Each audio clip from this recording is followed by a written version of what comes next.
आमर कोली पूरा सुखी पूरा केमती हो से आचार हम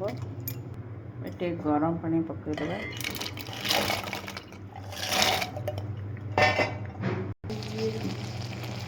ये जिते सुखीगले भी बरफ पानी गरम पानी पड़े पुणी टमाटो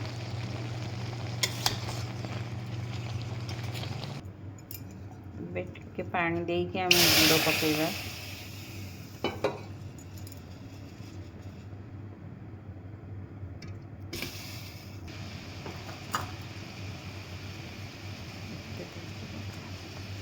आग टे तेंतुड़ी देदेवा तेंतुड़ पड़े आउ टे भल लगे खट्टा मीठा आउ टे भल लगे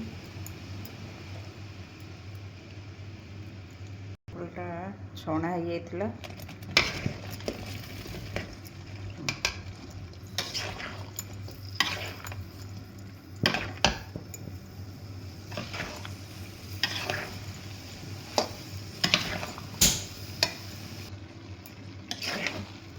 एमती मारदे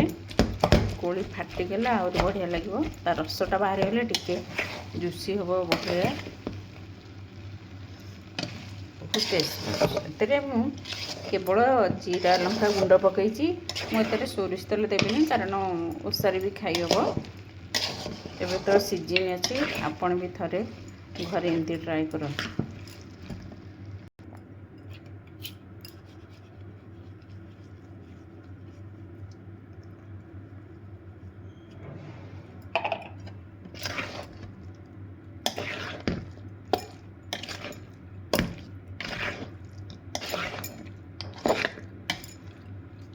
बहुत सिंपल प्रोसेस यहाँ बहुत सहज थे ट्राए करंतु आनिकी।